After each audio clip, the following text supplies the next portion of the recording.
جس دن میں نے رسول اللہ سے سنا یہ تسبیح فاطمہ کہ پڑھنا ہے فرض نمازوں کے بعد بھی اور پڑھنا ہے رات کو سوتے ہوئے بھی، وہ دن ہے اور آج کا دن ہے، آج تک میں نے کبھی بھی تسبیح فاطمہ نہیں چھوڑی۔ بیٹھا ہوا تھا عراق کا آدمی، اعتراض کرنے والے ہوتے ہیں، ارے علی رضی اللہ عنہ وہ جنگ کی رات، دار عراق والو، اے عراق والو، میں نے اس جنگ کی رات میں بھی وہ تسبیح نہیں چھوڑی، وہ جنگ میں بھی تسبیح فاطمہ نہیں چھوڑ رہے، اور ہم راحت و سکون میں اعتکاف چھوڑ رہے، ہم راحت و سکون میں نمازیں چھوڑ رہے، ہم راحت و سکون میں روزے چھوڑ رہے، ہماری اولادیں سنت و شریعت عبادت کی جنازے نکال رہی اور ہمارے پیشانی پر ذرا بھی بل نہیں آ رہا۔ میں تو اعتکاف میں ہوں، میں تو دعا میں ہوں، میں تو عبادت میں ہوں۔ ارے تیرا پڑوسی کہاں ہے اس کی تو فکر کر لے۔ جتنا ضروری تیرا اعتکاف ہے اتنا ہی ضروری تیری تبلیغ اور دعوت بھی ہے۔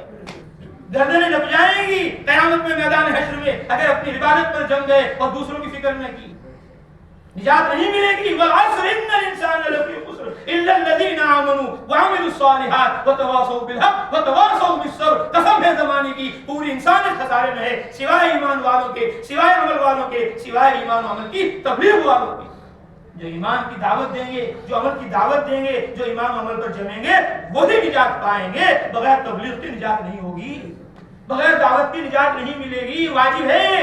حضرت مولانا اشرف علی تھانوی اللہ ان کی قبر کو نور سے منور فرمائے، فرماتے تھے اپنی اصلاح بھی واجب ہے، اپنی اصلاح بھی واجب ہے اور دوسروں کی اصلاح بھی واجب ہے۔ اور فرماتے تھے اپنی اصلاح ہوگی ایمان سے، اپنی اصلاح ہوگی اعمال سے، اور دوسروں کی اصلاح ہوگی ایمان اور عمل کی تبلیغ سے، دوسروں کی اصلاح ہوگی ایمان اور عمل کی دعوت سے۔ آپ تبلیغ کو ہم نے فرض نہیں سمجھا، یہ حضرت تھانوی رحمۃ اللہ علیہ فرما رہے ہیں، کیا ہم نے تبلیغ کو فرض نہیں سمجھا، یہ تبلیغ کرتے نہیں، اور اگر کبھی کر دیتے ہیں تو خوش ہو رہے ہو، آج تو میں نے ماشاءاللہ وہاں بیان کیا، آج تو میں نے فلاں کو کہہ دیا نماز پڑھ لو، خوش ہو رہا ہے۔ مولانا فرماتے تھے یہ خوش ہونا اس بات کی دلیل ہے کہ تم نے تبلیغ کو فرض نہیں سمجھا۔ وہ تو حکیم الامت تھے، وہ جدید الملت تھے، وہ تو بال کی کھال نکالتے تھے، وہ تو بال کی کھال نکالتے تھے کہ جو تم تبلیغ کر کے بیان کر کے خوش ہو رہے ہیں، یہ اس بات کی علامت ہے کہ تم نے تبلیغ کو فرض نہیں سمجھا۔ اگر تم تبلیغ کو فرض سمجھتے تو تم خوش نہ ہوتے۔ فرمایا تہجد پڑھ کے خوش ہو رہے، آج تو وہ 3 بجے آنکھ کھلی تھی، پھر تو نیند نہیں آئی، پھر تو میں ذکر میں لگا رہا، پھر تو میں دعا میں لگا رہا، کیا مزہ آیا 27ویں شب میں، کیا مزہ آیا 28ویں 29ویں شب میں۔ ایسی تہجد کبھی نصیب ہی نہیں ہوئی، خوش ہو رہا۔ ظہر پڑھ کر فرماتے تھے خوش نہیں ہو رہا، تہجد پڑھ کے خوش ہو رہا ہے۔ کیوں؟ اس لیے کہ ظہر پڑھ کر ظہر تہجد سے کروڑوں درجے افضل ہے، وہ فرض ہے۔ فرمایا ظہر پڑھ کر خوش نہیں ہو رہا، تہجد پڑھ کے خوش ہو رہا۔ کیوں؟ کہ ظہر تو پڑھنی تھی ہی، یہ تو ادا کرنی تھی ہی، اس پہ کیا خوش ہونا؟ تہجد وہ تو نفع کی چیز ہے، کر دو تو ٹھیک ہے، نفع کوئی بات نہیں، تو وہ ایک زائد چیز تھی، اس کو کر کر خوش ہو رہا۔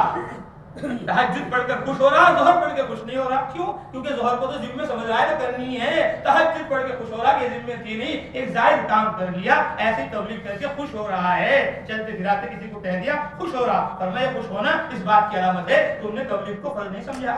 مولانا فرماتے تھے اشرف علی تھانوی رحمۃ اللہ علیہ، مجھے بے نمازیوں سے شکایت نہیں ہے، وہ تبلیغ نہیں کر رہے، دعوت نہیں دے رہے، مجھے بے نمازیوں سے شکایت نہیں ہے، مجھے نمازیوں سے شکایت ہے، مجھے دینداروں سے شکایت ہے۔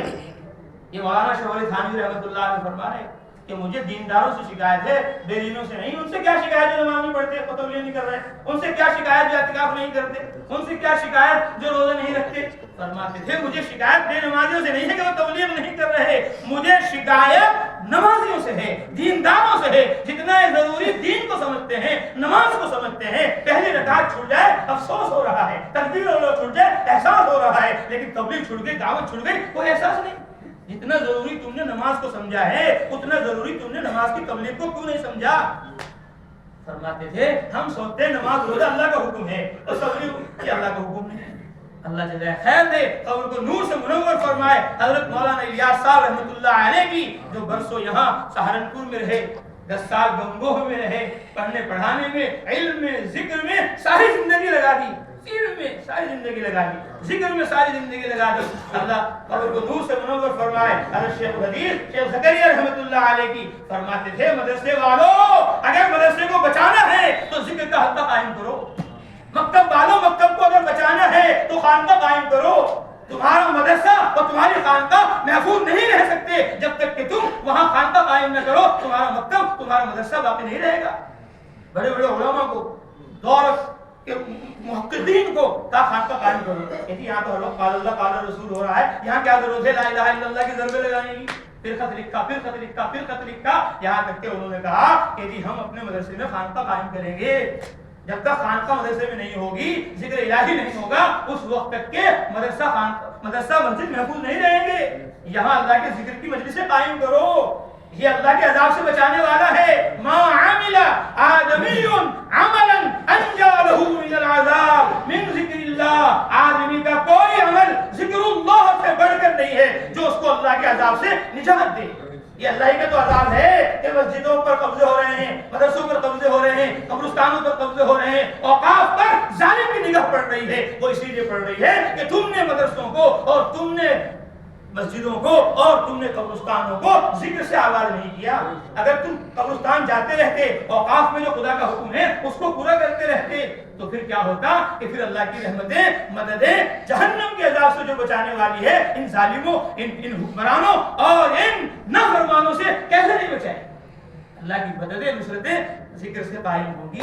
ذکر کے حلقے حضرت نے خانقاہیں مدرسوں کے اندر قائم کروائی اور وہاں ذکر الہی کی ضربیں لگوائی کہ اسی سے حفاظت ہوگی. شیخ زکریا رحمۃ اللہ علیہ کتنی کوششیں کی, کتنی محنتیں کی, آج ان کے نتیجے میں پوری دنیا کے اندر خانقاہوں کا جال ہے. ہم کہتے ہیں کہ یہ خانقاہ خلیلیہ عالمی خانقاہ ہے. جیسے یہ عالمی مدرسہ ہے ایسے ہی عالمی خانقاہ ہے. سارے عالم میں خانقاہیں یہاں سے پوری دنیا کے اندر پہنچ گئی. حضرت شیخ نے لکھا کہ میں نے بزرگان دین کو, اولیاء اللہ کو, صوفیہ کو, مشائخ کو اپنے دیکھا ہے, کسی کو میں نے مولانا الیاس صاحب رحمۃ اللہ علیہ کی طرح ذکر بالجہر آخری عمر تک کرتے ہوئے نہیں دیکھا. ذکر بالجہر نوجوانی کے عالم میں ہوتا ہے, طاقت و قوت کے عالم میں ہوتا ہے, اور جب کمزوری بڑھ جاتی ہے پھر لا الہ الا اللہ کی ضربے لگنا مشکل ہو جاتا ہے, پھر جہر ختم ہو جاتا ہے. لیکن مولانا الیاس آخری عمر تک رمضان المبارک میں عصر کے بعد ذکر بالجہر کرتے تھے, اور روزانہ تہجد میں پورے سال ذکر بالجہر کا حضرت مولانا الیاس صاحب رحمۃ اللہ علیہ کو اہتمام تھا. پورے سال ذکر بالجہر تہجد میں کرتے تھے, اور پورے رمضان عصر کے بعد ذکر بالجہر کرتے تھے, بڑھاپے کی حالت میں بھی, ورنہ بڑھاپے میں ذکر بالجہر نہیں ہو پاتا ضعف کی وجہ سے, جوانی میں ہوتا ہے. حضرت گنگوہی رحمۃ اللہ علیہ پہنچ گئے تھانہ بھون, حضرت حاجی امداد اللہ سے ملاقات ہو گئی اور ماشاء اللہ بیعت ہو گئی. حضرت نے فرمایا کہ حضرت جی میں تہجد نہیں پڑھ پاؤں گا, حضرت میں ذکر بالجہر نہیں کر پاؤں گا. مسکرا کر کہا حاجی امداد اللہ صاحب نے کیا حرج ہے, کوئی بات نہیں. اب رات ہو گئی, جب چارپائی لگائی گئی, حضرت نے میری چارپائی اپنی چارپائی کے قریب کر دی.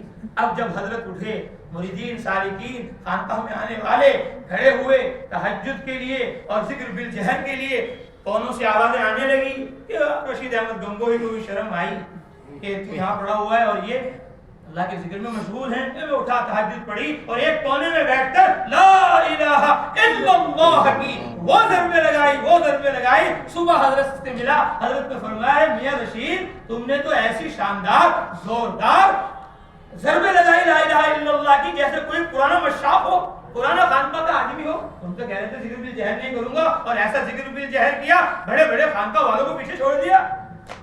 مجلس لگی ہوئی تھی, حضرت سنا رہے تھے مولانا رشید احمد گنگوہی. کسی نے کہا حضرت پھر کیا ہوا, فرمایا پھر کیا ہوا, پھر تو ہم مر مٹے. پھر کیا ہوا, پھر تو ہم مر مٹے.